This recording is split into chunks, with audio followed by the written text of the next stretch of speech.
So, if you are a football fan, this is a big day. It's the beginning of the 100th year of the NFL. Actually, it actually started on Thursday night. There was one game that started off the season on Thursday night. One of my two favorite teams in the NFL was playing. Those of you who know me know that I'm a Vikings fan. But my second favorite team is anybody playing the Packers.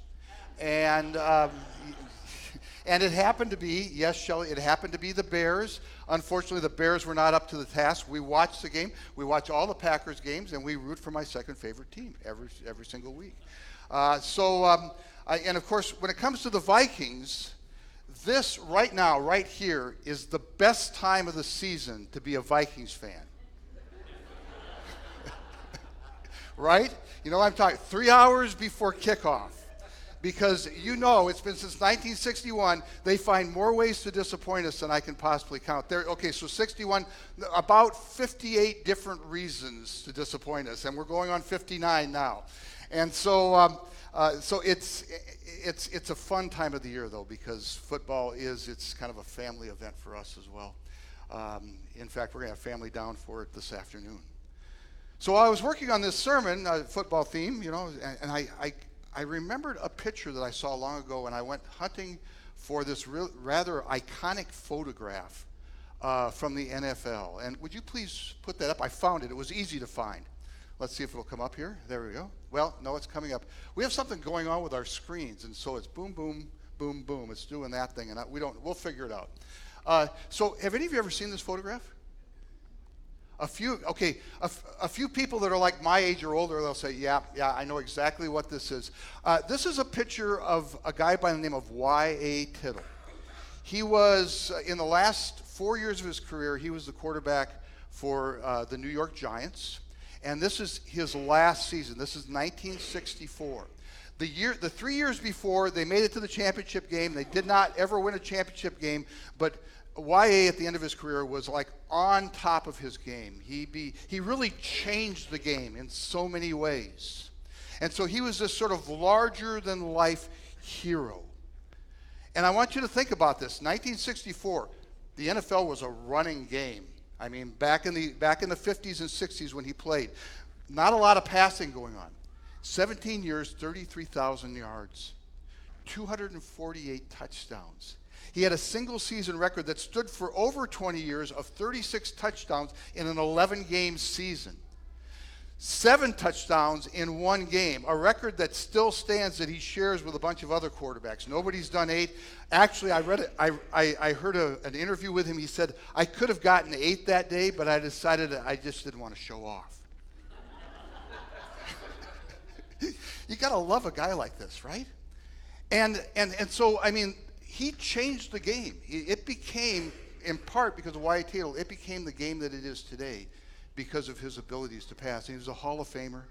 And so I just find that photo interesting because here you have this guy with all these credentials who changes the game of football, who is the model of success, and the image that everyone most associates him with is this. It's September of 64. They're playing the Steelers.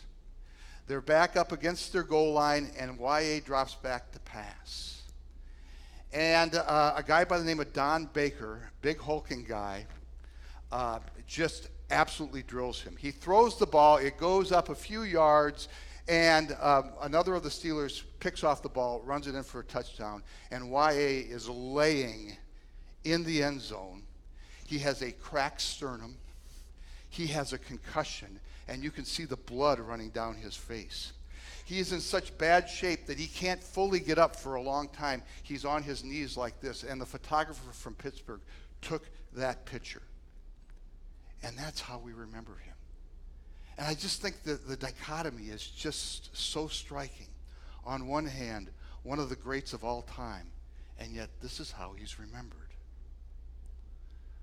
Well, I did a little more digging, and it seems that I'm not the only one who's noticed this dichotomy. His daughter, a woman by the name of Diane, who spent a lifetime just sort of trying to sort all that out with him. And she talked about You know, when she was growing up, she said, everybody felt like their dad was larger than life. And she said, I never felt that way about my dad. I always felt like he was so very vulnerable. I mean, she said, I would sit in the stands on Sunday afternoons, and he wasn't larger than life. From where I was at in the stands, he was about thumb size. And people were trying to squash him, and he was getting beaten up. And then he would come home on Monday, and he would spend the entire day licking his wounds from Sunday afternoon. For everybody in the world, Y.A. Tittle was this superhero. But to Diane, he was so very fragile. Now, I tell you, when I started doing this research, I said, there's a sermon in there someplace. And we're going to get to it. But for right now, I'd like to just stop and sing.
Okay, so the story that Linda just read, this is the initial story about Elijah. And maybe some of you know who Elijah is, maybe some of you don't, and that's fine either way. He is, just to give you a little bit of background, Elijah is, in the Old Testament, larger than life. He is a superhero. And this is the very first story. This is when we first meet Elijah. Okay? I mean, as he goes through his life, he fearlessly takes on the powers that be. And he does so no matter what the potential cost to him. Larger than life. He finds a widow and her child. And this widow has just a little bit of meal to make one more cake before she dies of starvation.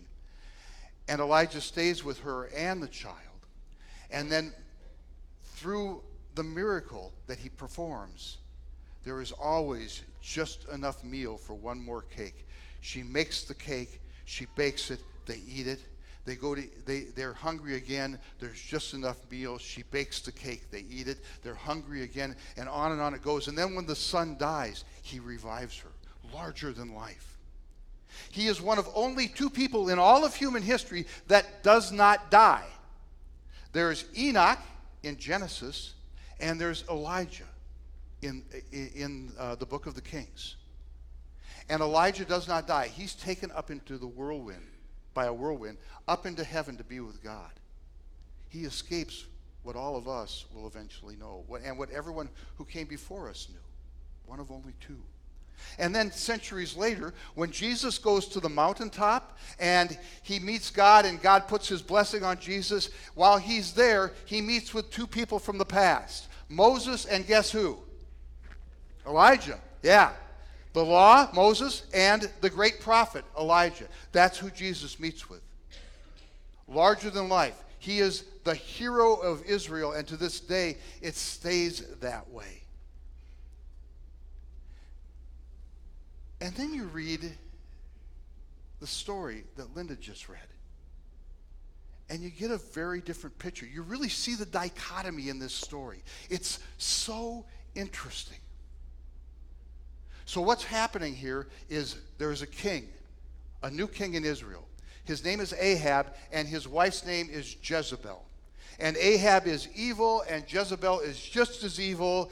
And Jezebel convinces Ahab that they need to abandon the worship of God, and they need to follow this rain god who will ensure that their crops will go forever. The rain god's name is Baal, or Baal, B-A-A-L. And so they remove all of the worship items from the temple, and they replace everything with images of Baal. And in comes Elijah. The hero comes first. And he says, you know what, Ahab? I don't care who you are. I don't care how powerful you are. I'm going to tell you this. There's going to be a drought, and it's going to last for a long time. Your rain god is nothing next to our God. And our God is going to see to it that you know that with the drought. That's the heroic Elijah. But then there's God, who doesn't see the hero. Instead, from where he's sitting, he sees this. And he says, Elijah, you need to go hide. You need to go to the other side of the Jordan. You need to get down into the valleys. There's this little brook down in the valley. And by brook, it's not what you think it is. It's really a ravine for winter runoff. Most of the time it's dry. Once in a while there's water in there. God says, go there. Hide in those ravines and in those canyons. And he does. And God provides water from the brook. And then God sends ravens. Ravens are an omen of death.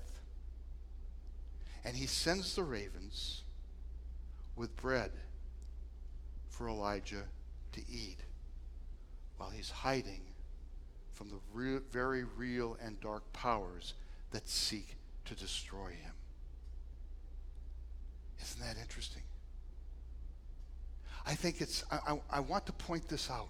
It's so important.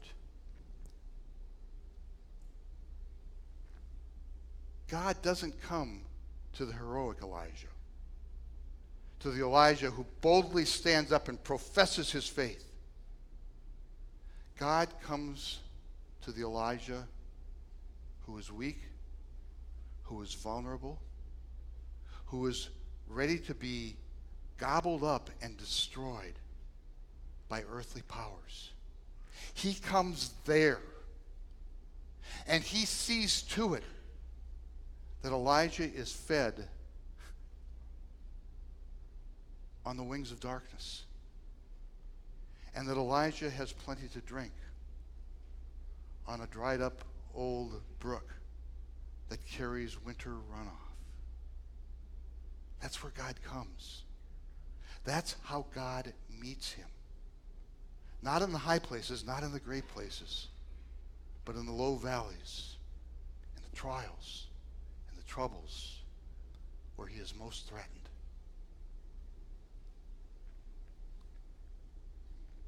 When I first read that story, I thought, there's a sermon in there someplace. Let's keep going. Sing for right now, though.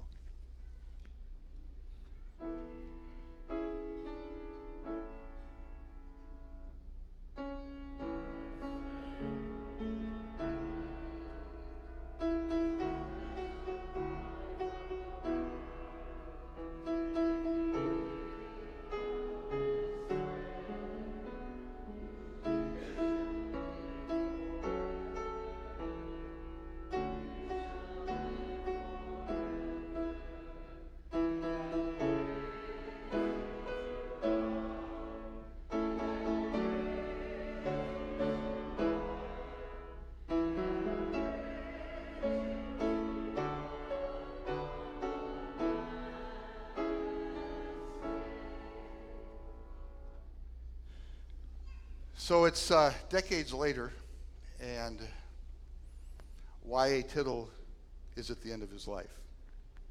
And he's facing now a very different adversary. His Ahab and Jezebel is no longer linemen that want to flatten him on a Sunday afternoon. His Ahab and Jezebel is his deteriorating, disintegrating body and mind. A body who, when he was 87 years old, was so racked with age that he could barely move from A to B without collapsing. And a mind that was taken by dementia in such a way that the number of conversations he could have got smaller and smaller and smaller. And each of those conversations became empty loops. He would talk about it. He would get to the end of the loop, and he would start over and talk about the same thing over and over and over again. That was his Ahab and his Jezebel. In an interview I read with his daughter, Diane, she tells of their last trip back to his hometown in Texas. And they were going to have a reception for him, and they did that night. And there were about 50 people at the reception, and there was music there. And it was getting towards the end of the evening. Most of the guests had gone away. It was after his bedtime. He was just beat from the day, and it really didn't go all that well. He couldn't really even connect with the people who were there. And there were just 2 or 3 people left in the room. And somebody picked up a guitar and started playing the opening lines to Amazing Grace. And he said, "Oh my." And his eyes became wet, and his face red and damp with tears. He put first one hand up, and then he put his glass down with his drink and put the other hand up, and he buried his head. And she could just see it, he was flooded with all these memories that only he knew he was having at that time, but would go away as quickly as they came because of his condition.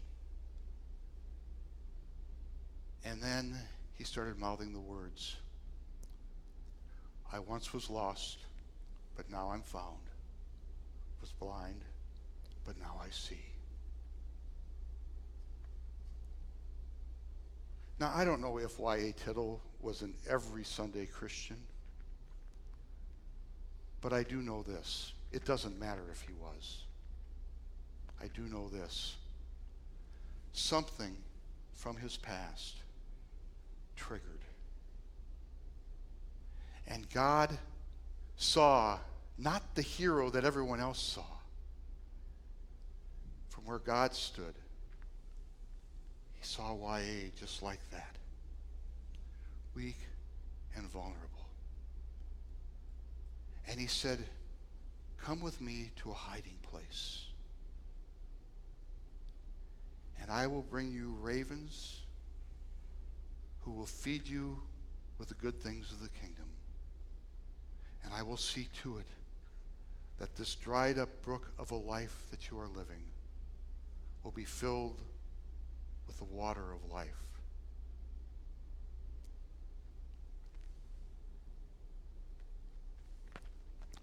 So, what's your Ahab and Jezebel? Everybody has them.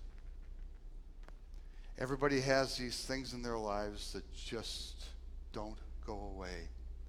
And they are real and they are threatening. And yes, we do great work at looking heroic, at looking larger than life.